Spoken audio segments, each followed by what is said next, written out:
you're a good person and you're generous when you're broke, then you're going to be an even better person and more generous when you're wealthy. If you are pro-black when you're broke, you're gonna be super pro-black when you're wealthy. You know, you saw Ezekiel Elliott's father. Stacy Elliott's the name I knew him by, but his name is actually Salhuddin Muhammad. And he consistently cited the Honorable Elijah Muhammad and Minister Farrakhan and the principles of the Nation of Islam, which I respect immensely.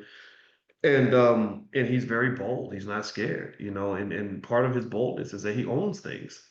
He has a massive ranch and they have this family business they built. And he said, and he made it real clear. He said, I'll be damned. He said, I drove to Ohio State in a hoopty. He said, I'll be damned if my son's gonna make y'all millions of dollars and I'm gonna drive home in a hoopty.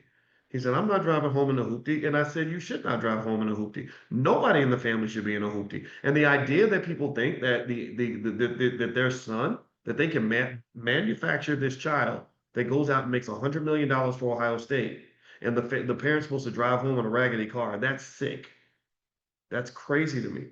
So, long story short, these are the interesting wealth lessons that I think we want to incorporate and tell these stories to the kids. Like, define your economic culture. That's what this is all about. That's why we do the economic elevation circle. We're not just creating that 100-year plan and all these other things.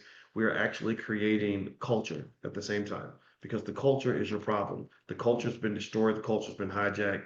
BET, all that other stuff owned by non-black people. I dare I say Jews. I'm not here to talk about them in that way, in a derogatory way, but you know who owns all that stuff. They crap on your culture.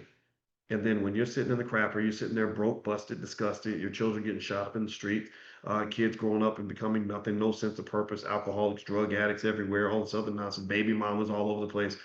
They take no accountability for that. So again, if you're Jewish, I'm not here to be anti nothing. I'm here to tell the truth though. I'm pro truth. So two things I want to mention really quickly before I forget. Number one, the convention sold out last year. It's going to sell out this year again. It's going to sell out because we restrict the number of tickets that we sell. We do not want everybody there. Our goal is not to create the black version of InvestFest. That's not what we're trying to do. InvestFest does what InvestFest does, and I love them for that. But our goal is to get people that are kind of at a certain level mentally. A lot of our people are range in age from 7 years, 2 years old, 3 years old, all the way up to 90 years old.